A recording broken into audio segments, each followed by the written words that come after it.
अरे शांता, इतनी लेट? इतनी लेट क्यों हुई तुम्हें आने में?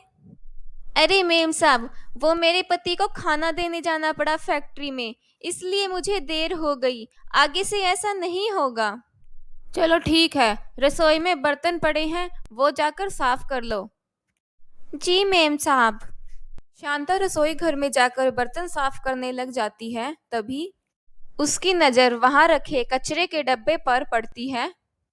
हे भगवान, यहाँ दिन भर कमर तोड़ मेहनत करने के बाद भी खाना नसीब नहीं होता, और ये बर्तन भर भर के खाना कूड़ेदान में फेंक रहे हैं। कैसे लोग हैं ये? बर्तन साफ करने के बाद शांता कपड़े धोती है, फिर सारे घर की साफ सफाई करके वहां से अपने घर चली जाती है। धत, ये भी कोई जिंदगी है? तनख्वाह के नाम पर पूरे दिन कड़ी मेहनत करके भी चिल्लर मिलते हैं, वो भी इधर आए उधर गए। ना खाने का सुख, ना पहनने का आराम। आज मालिक को तनख्वाह बढ़ाने को कहा तो उसने कहा काम मिल रहा है वही बहुत है। मेरी तो हिम्मत ही नहीं होती साहब या मेम साहब को तनख्वाह बढ़ाने के लिए कहने की। एक तो रोज मुझे देर हो जाती है, और ऊपर से तनख्वाह के लिए कहूंगी तो कहीं मुझे काम से ही ना निकाल दें। आज बिट्टू बड़ी जल्दी सो गई।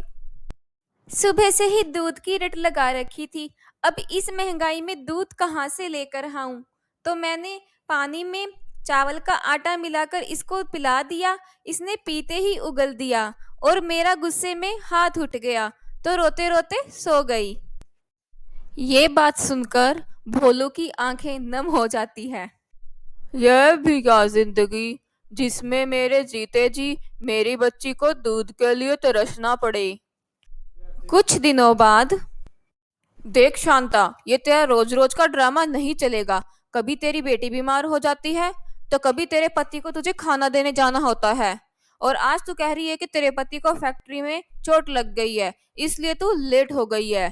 देख, आखिर से ऐसा हुआ तो मैं तुझे काम से निकाल दूंगी।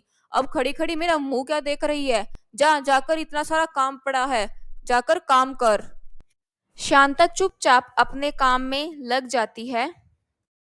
उस दिन वो सारा काम खत्म करके अपनी मेम साहब के पास आती है।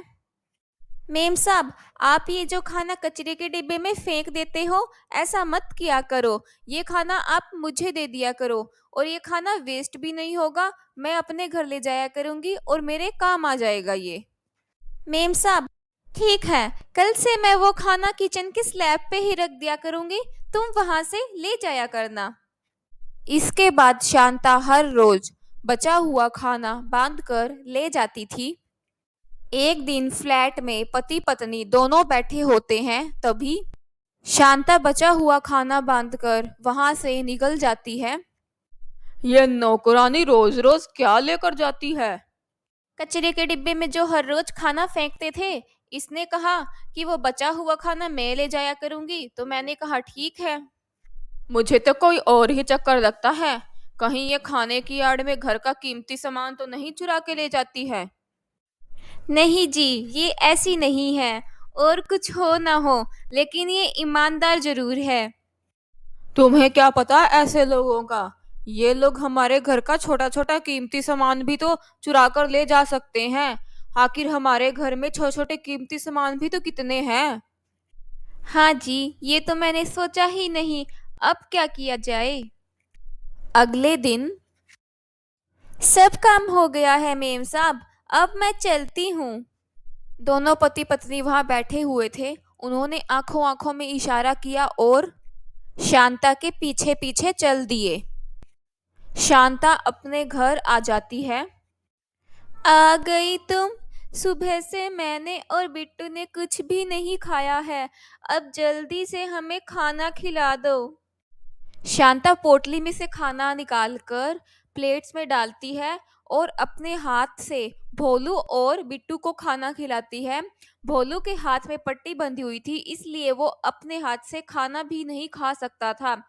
ये सब दृश्य देखकर बाहर खड़े उसके मेम साहब और साहब की आंखों में आंसू आ जाते हैं, और शांता के घर के अंदर आ जाते हैं। अरे मेम साहब, आप और साहब यहाँ पे कैसे? क्या हुआ मेम साहब? हमें माफ कर दो शांता, कुछ गलतफहमी के कारण ये सब हुआ। पर तुमने बताया क्यों नहीं कि तुम्हारी घर की ये हालत है? ये सब कैसे हुआ? वो फैक्ट्री में एक भारी मशीन गिरने के कारण इनकी ये हालत हो गई है। और फैक्ट्री के मालिक ने कोई मुआवजा भी नहीं दिया और सारा इल्जाम इन्हीं पर डाल दिया है। इसलिए घर में कोई और दूसरी जगह से पैसे नहीं आ रहे। जो मेरी तनख्वाह से आते हैं वो सब दवाइयों में लग जाते हैं। इसलिए खाने के लिए भी पैसे नहीं बचते। तभी मैंने उस दिन आपको कहा था ये खाना ले जाने के लिए। इसी खाने से हमारा घर चल रहा है। पर आप उस दिन गुस्से में थी, इसलिए आपने मेरी बात पर ध्यान नहीं दिया। मैंने आपको बताया था। हमें माफ कर दो शांता, हमने तुमको गलत समझा। आज से तुम्हारे पति का इलाज हम करवाएंगे और बिट्टू की पढ़ाई लिखाई की जिम्मेदारी भी हमारी। आपका बहुत बहुत धन्यवाद साहब, आपने मेरी परिस्थितियों को समझा। अगर आपको ये वीडियो पसंद आई तो हमारे चैनल को सब्सक्राइब करें और इस वीडियो को लाइक करें।